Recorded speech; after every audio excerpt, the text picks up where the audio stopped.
There are so many brilliant business owners that stay invisible. Why? Because they're trapped in outdated ideas about what it takes to publish a credible book. In this episode, I'm going to be breaking down 5 myths that may be keeping you stuck behind the self-publishing wall, stopping you from doing it. And you may be surprised. You may be surprised.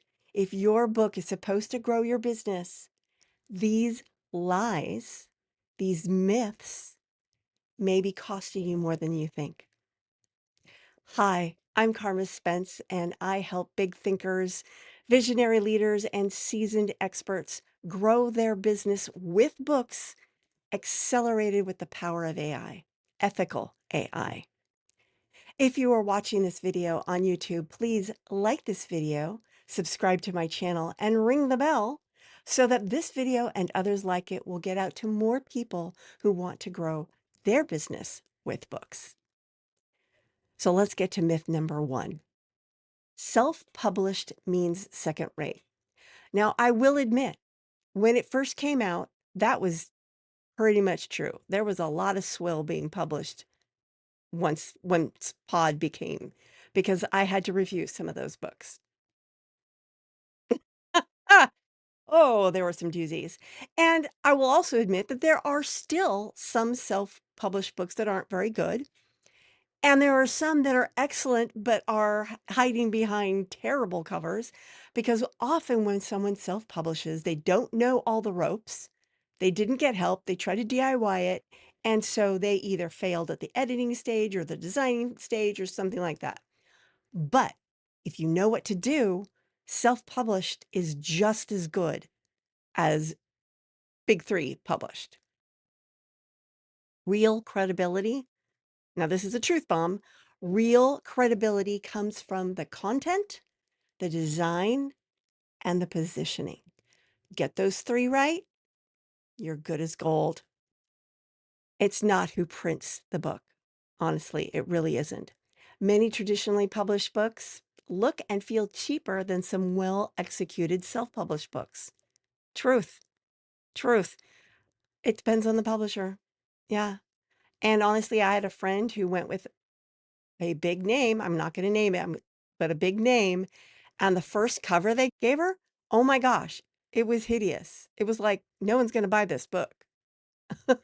So, yeah, it's all in, it's a combination of how you position the book. The content of the book is very important, and how you design it so that when people see it, they see its credibility, which I talked about on Monday. Well, actually, I talked about it yesterday because Monday's episode was on Tuesday. Myth number 2. You have to hit bestseller status to succeed. That is absolutely not true. Not true at all. You don't have to hit number 1, 2, 3, 5. It doesn't matter. What matters is getting your book into the hands of the people who are your ideal clients. There are many people who never even sell their book in a bookstore or on Amazon. Therefore, they can't become bestseller, but their book grows their business because they are getting it into the hands of the people who will become their clients. Now, same bestseller after your name. Oh, that is a feather in your cap. I will not deny that. And it feels good. Oh, it feels good. Even if it's Amazon in a category, it feels good to know that your book was a bestseller compared to other books. But you don't need it.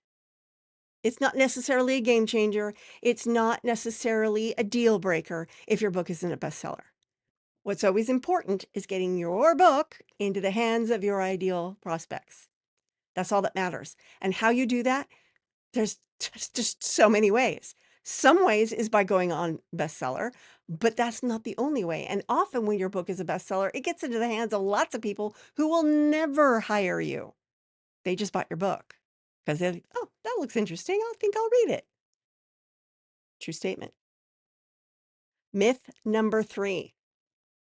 Once the book is done, your work is over. It's kind of like, if you build it, they will come. No, that doesn't happen at all. I'm sorry.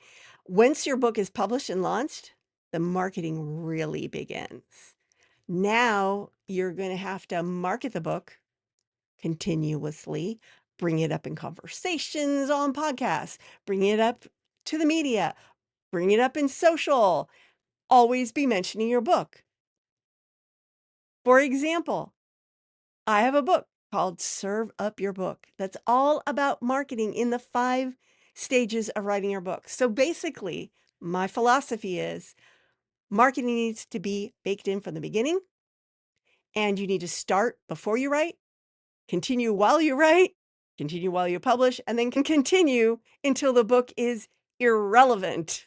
Basically, market your book until your book doesn't serve your business anymore. And if you want more information on that, pick up Serve Up Your Book. It's available on Amazon in ebook format only right now. So there you go. Now we're going to go on to myth number 4. Books don't make any money. Well, they do.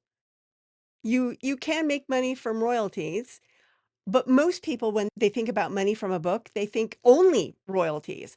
And if you're only going for royalties, yes, books don't make they rarely make all that much money. Now, if you're someone like Stephen King or maybe Seth Godin or something like that, maybe your books make you boku bucks. Maybe because you're selling lots and lots of copies. But your average author, the money doesn't come from the book. The money comes from what you do around the book. It's how you get your book into the hands of the people who will pay you money for coaching, for your courses, for other products, for all sorts of things, for speaking. The stuff you do with your book and around your book, that's what makes your money, not necessarily the book itself. Myth number 5, you should just follow a template. There are a lot of gurus out there who will give you templates. This is how you write the book. And I actually provide some templates, but with instructions not to follow them verbatim, because your book needs to be you. And your framework, your methodology, your message may not fit the template.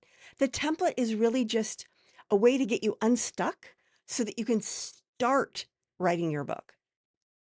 Cookie cutter frameworks to create cookie cutter books.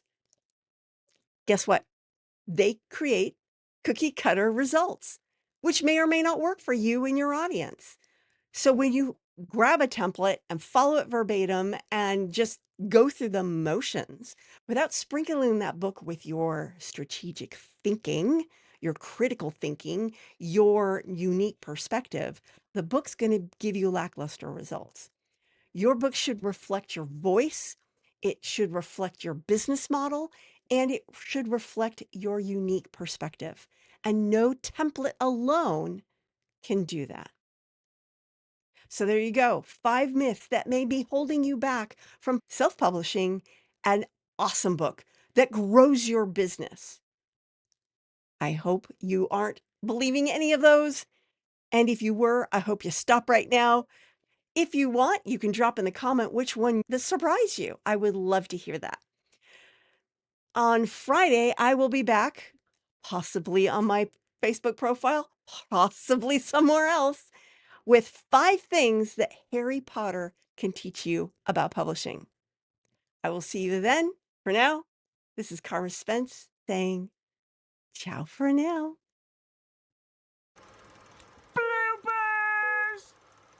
Continue until the book is irreverent. No, irrelevant. Basically, just market your book until it doesn't do any good business. I can talk. I really can.